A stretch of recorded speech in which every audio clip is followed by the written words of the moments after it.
خوف انسان کی نیچر میں ہے. ہم دنیا میں بھی ڈرتے ہیں.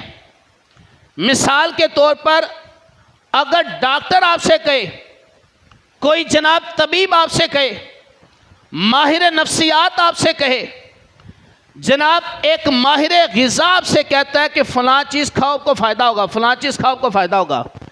اچھا ہم اتنا زیادہ عمل نہیں کرتے. جب ہمیں کوئی یہ کہتا ہے نا فلاں اس چیز میں فائدہ ہے، اس چیز میں فائدہ ہے، ہم عمل نہیں کرتے. لیکن اگر ڈاکٹر یہ کہے کہ تم نے فلاں چیز نہیں کھانی، تمہیں کینسر ہو جائے گا، تمہیں شوگر ہو جانی ہے، اب ہم کیا کرتے ہیں؟ ڈر جاتے ہیں، اس چیز کو چھوڑ دیتے ہیں. تو انسان کی نیچر کے اندر ڈر زیادہ ہے.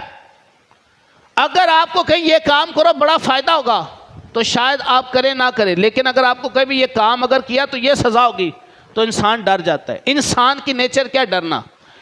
قرآن مجید فرقان حمید جو نازل کیا گیا اس کی وجہ بیان کی گئی کہ لوگوں قرآن اس لیے آیا کہ تمہیں ڈرایا جائے. نبی پاک علیہ الصلوۃ والسلام آپ کی ایک صفت ہے مبشر، خوشخبری سنانے والے. نبی پاک علیہ السلام کی ایک صفت ہے نذیر، مبشرا و نذیرا. نذیر کا معنی ڈر سنانے والے. یاد رکھیں جب ہمیں مرنا یاد ہوگا، ہمیں دنیا اور آخرت کے عذاب ہمارے پیش نظر ہوں گے، تو بندہ پھر گناہ کرتے وقت، اللہ کی نافرمانی کرتے وقت سوچے گا کہ یار ایک عدالت ایسی ہے جہاں پر معافی کوئی نہیں ہے. قرآن مجید فرقان حمید کے اندر اللہ رب العزت نے انبیاء کرام کو بھیجا. انبیاء کرام نے اپنی قوموں کو، اپنی امتوں کو سمجھایا، نہیں سمجھے تو ڈرایا. جب ڈر وہ سمجھے شاید یہ کوئی مذاق ہے، لیکن جب اللہ تعالیٰ کے ان پر عذابات آئے تو پھر سمجھ آئی کہ واقعی اگر ہم ڈر جاتے تو دنیا اور آخرت میں سنبھل جاتے. میں اس کی چند اگزامپل، کچھ مثالیں آپ کے سامنے رکھتا ہوں.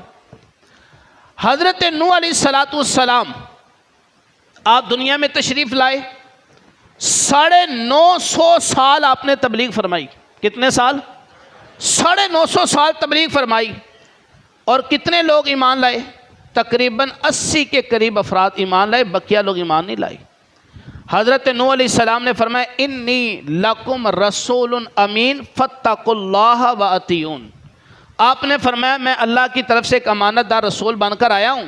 فاتقوا اللہ، اللہ سے ڈرو، واطیعون، اور میری اطاعت کرو. اگر نہیں کرو گے تو فاتقوا اللہ، اللہ سے ڈرو، تقوی اختیار کرو. لوگوں نے سمجھا یہ تو شاید ویسی مذاق ہے. 80 افراد صرف ایمان لے کر آئے، بقیہ ایمان نہیں لائے. لیکن تاریخ گواہ ہے، قرآن میں موجود ہے، اس قوم پر اللہ تعالیٰ نے پھر پانی کا ایسا عذاب بھیجا کہ ساری کی ساری قوم غرق ہو گئی. صرف وہ لوگ بچے جو ایمان لانے والے تھے. اگر ہمیں قرآن کہتا اللہ سے ڈرو، آخرت کے معاملات میں ڈرو، تو ڈریں گے تو دنیا میں بھی فائدہ، آخرت میں بھی فائدہ ہے.